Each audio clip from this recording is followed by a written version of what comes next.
आदरणीय नमस्कार। देश को आज़ाद हुए आज 75 साल पूरे हो गए। अब देश को आज़ाद हुए यानी हमें अंग्रेजों से आज़ादी मिली है। अब क्या वास्तविक रूप में हम आज़ाद हुए हैं? चिंतन इस चीज़ का करना पड़ेगा। केवल आज़ादी की वर्षगांठ पर गुब्बारे फोड़ देना, एक दूसरे को बधाई दे देना, ग्रुपों में पोस्टर डाल देना, स्वतंत्रता दिवस की हार्दिक शुभकामनाएं देना, क्या इतने तक हमें सीमित रहना चाहिए?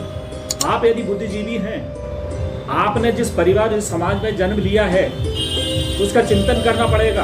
वो करना चाहिए आपको, आज आपकी जिम्मेदारी बनती है। क्या उस चिंतन करने के बाद आपको ये देखना पड़ेगा कि मैं और मेरा परिवार, मेरा समाज पहले कहाँ था, किस पायदान पे था और आज किस पायदान पे है। क्या हमने चहुमुखी विकास किया है 75 सालों में? जो शिक्षा की मुख्य धारा थी संविधान के तहत, जो हमें अधिकार मिलना चाहिए थे, क्या हमें मिले वो अधिकार, या हमने उन अधिकारों को पाने के लिए संघर्ष किया, लड़े उन अधिकारों के लिए? क्या हमने अपने भाइयों को हाथ पकड़ के ऊपर उठाने का प्रयास किया? चिंतन इस चीज का करना होगा, क्योंकि जब तक मैं अपने परिवार का, अपने समाज का, अपने आसपास के लोगों का भला नहीं चाहूँगा, उनके विकास की बातें नहीं करूँगा, जब तक मुझे मनुष्य कहने का अधिकार नहीं है। कोई शैक्षिक रूप से कम हो सकता है, आर्थिक रूप से कमजोर हो सकता है और हम उससे ऊपर हो सकते हैं, तो इसका मतलब ये नहीं है कि हम सर्वश्रेष्ठ हैं और उसकी ओर कोई ध्यान ना दें, क्योंकि वो भी तो हमारा भाई है, अड़ोसी पड़ोसी जो भी है वो भी तो हमारा भाई है। लेकिन इतना जरूर है कि जब तक आप शिक्षा की मुख्य धारा में नहीं आएंगे, शिक्षा से मतलब केवल किताबी शिक्षा से मतलब नहीं होता कि बीए में आपने जो सब्जेक्ट लिए, बीएससी में आपने सब्जेक्ट लिए, किताबें पढ़ ली और 90 और 95% लेके आ गए, उन्होंने सोचा कि मैं पढ़ने लगा, बहुत आगे बढ़ गया। शिक्षा का मतलब ये होता है कि आपका बौद्धिक स्तर कितना विकास हुआ है, तर्क वितर्क की क्षमता आपकी कितनी हुई है, देश दुनिया का साहित्य आपको कितना पता है, इतिहास कितना पता है आपको, सरकार की नीतियां आपको कितना पता है, जो पॉलिसियां बनाई जा रही हैं उसका आपको कितना अध्ययन है, स्वयं लाभ ले रहे हैं और साथियों को दिला रहे हैं, इसका भी आपको चिंतन करना होगा। केवल उठ जाना सवेरे, अपनी नौकरी पे चले जाना, अपने काम धाम पे चले जाना और पैसा कमा लेना, ऐसा हर कोई कर लेता है दोस्त, हर कोई कर लेता है ऐसा।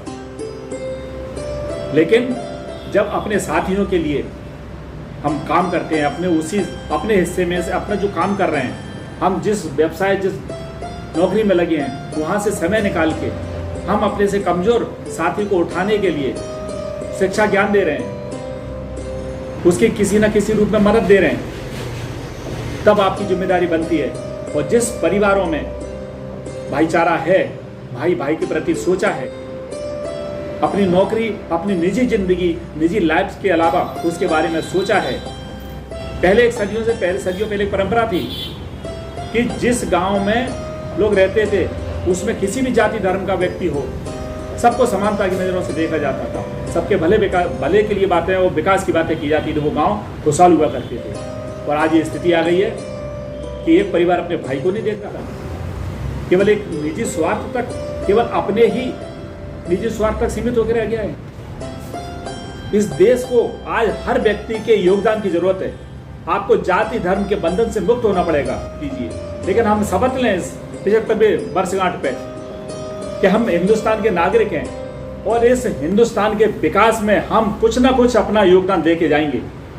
और जब शपथ ले लेंगे तो हम किसी राजनीतिक दल की ओर नहीं देखें, किसी जाति धर्म की ओर ना देखें, हम अपना योगदान दे के जाएं, तभी हम इस देश के नागरिक, सही नागरिक कहलाएंगे।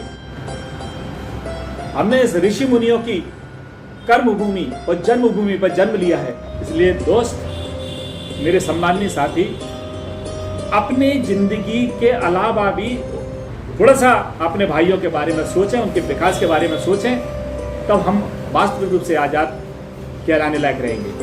धन्यवाद। हमारे अपडेट वीडियो देखने के लिए चैनल को सब्सक्राइब जरूर कीजिए।